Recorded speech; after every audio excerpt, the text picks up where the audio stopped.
Hi, kids. It's warmer outside, and you know what that means. Allergy season is upon us. So let's just try to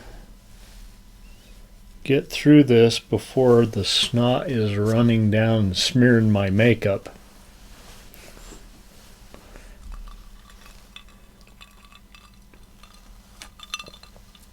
So I made another one of these, but what I did, that bottle of whiskey was almost done. That was my old Canadian whiskey. I've got a better Canadian whiskey up there. This wasn't terrible. It's not Seagram 7 or something. It's like gold. Anyway, so I put like the almost 3 shots in there probably. And I had less than half the can of ginger ale left. So this is much more whiskey and much less ginger ale.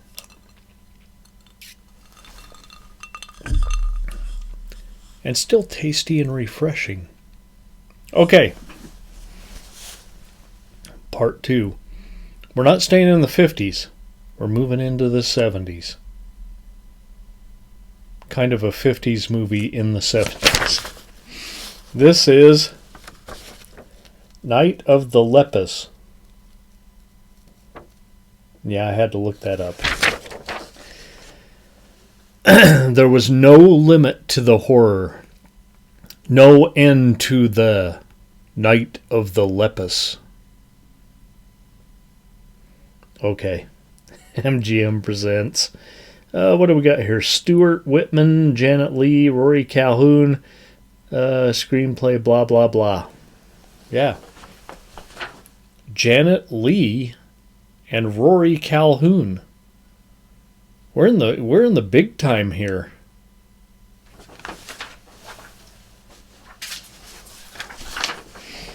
Okay, 1972, MGM Pictures. Definitely big time. We're like major studio. I mean, just a couple of weeks ago. Yeah, last weekend was Charlie's birthday. I took him and the boys to the Ninja Gym and then to the Subway for a sandwich.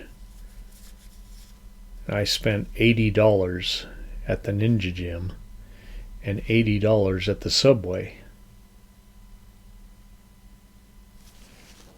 I never thought I'd spend $80 at the Subway. I'd rather buy another ribeye steak for that. Now, Subway's good. I love Subway. You know, I maintain my svelte figure with Subway tuna on wheat. That's largely the extent of my eating out. Directed by William F. Claxton, and we already went over Janet Leigh and Rory Calhoun. Big stars. Okay, my friend Deb. Y'all know Deb? You don't know Deb. My friend Deb out there in San Francisco. Not exactly San Francisco, the Bay Area. Has been talking this one up for years. And I finally picked up a copy. Yep. I got it on DVD. Sorry. It's that ginger ale. You know, carbonation. Be glad I'm not drinking beer. Man, when I drink beer, I don't drink beer very often. I'll have a beer. Because frankly, after I have a beer, I feel like I'm going to fucking explode. Like a Godzilla movie, like, pow. Actually, did you see Monty Python? Where that guy kept eating? And he's like, just one piece of pie. No, I couldn't possibly eat any more. And he eats that little piece of pie? Yeah, just like that. Okay. It's Arizona or New Mexico, I'm not sure which. And the bunny cycle is in full swing. If you don't know about the bunny cycle, every 7 years the rabbit population just explodes. Thousands of critters have overrun, spit it out, Murph, have overrun a rancher's land. And this rancher is played by Calhoun, who's great in everything he's in, by the way. He turns to a scientist and his wife, Lee, for help. The scientist decides to try a new serum on the bunnies, which is designed to interrupt the breeding cycle. The trouble starts when he injects it in his daughter Amanda's favorite rabbit. She switches it with another rabbit and takes her rabbit as a pet. Out at the ranch, this rabbit said, rabbit injected with serum, Amanda's pet. Yeah, it escapes. And only then do they find out that the serum has made the rabbits at the lab grow rather large. Not so much interrupted the breeding cycle, but some hormones or something, and yeah. Soon the sheriff has a problem on his hands, that is, the mutilated bodies showing up around the county. You didn't see that coming, did you? Of course you did.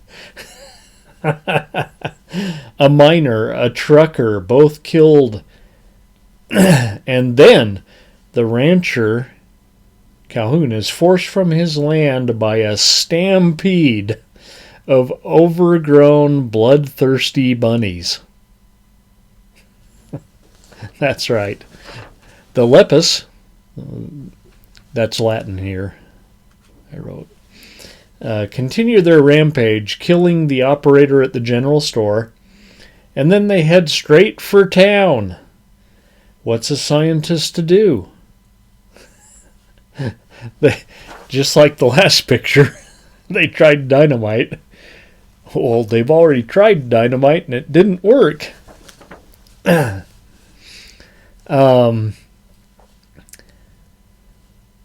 Now, his wife and daughter are surrounded by the enormous thumpers.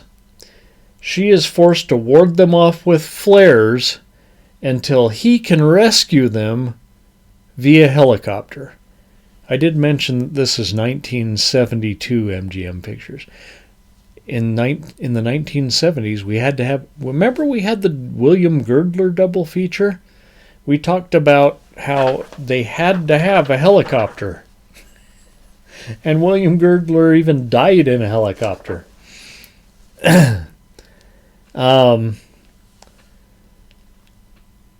They must find a way to stop the rabbits from reaching town.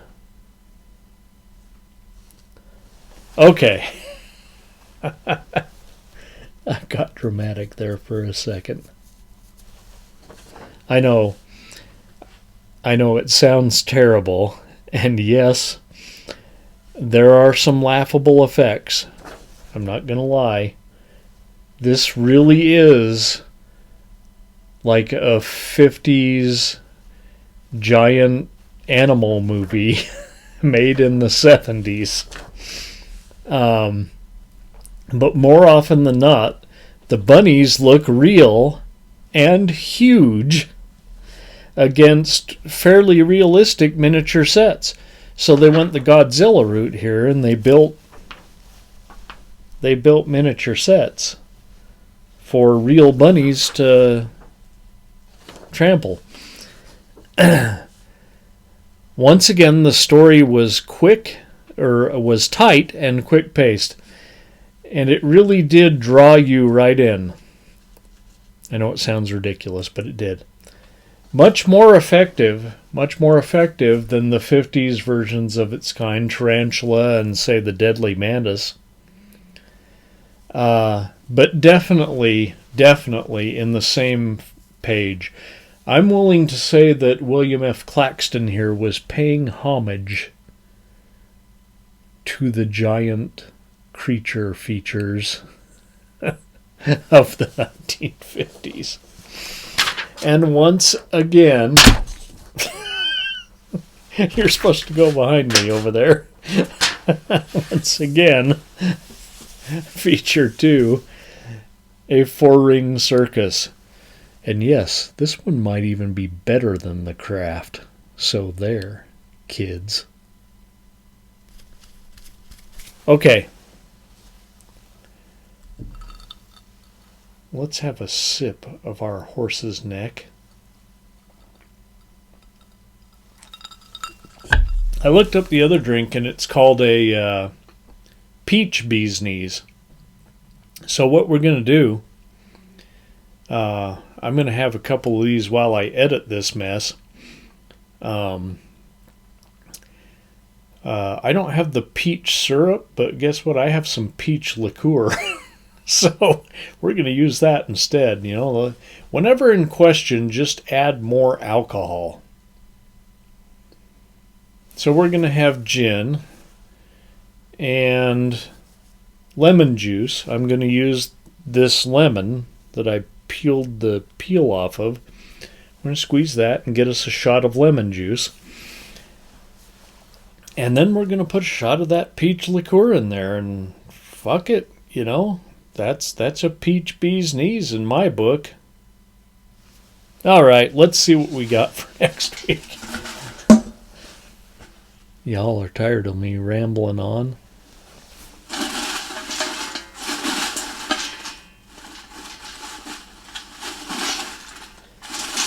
Oh hell, you wouldn't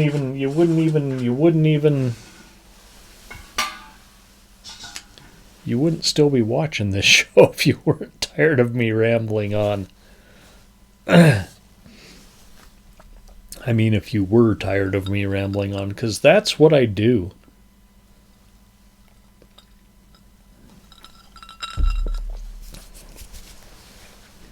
Okay. We have a more recent one here. I don't know what these have to do with each other. Probably nothing. The Dunwich Horror and Don't Look Now. Actually, I think they were both in England. So we have that. One's from the 60s, I believe, and one from the 70s. Maybe they're both from the 70s. The Dunwich Horror and Don't Look Now, next time on the Late Night Picture Show. And I believe that's next week. I don't see any reason that it wouldn't be. Good night, kids. Oh, I missed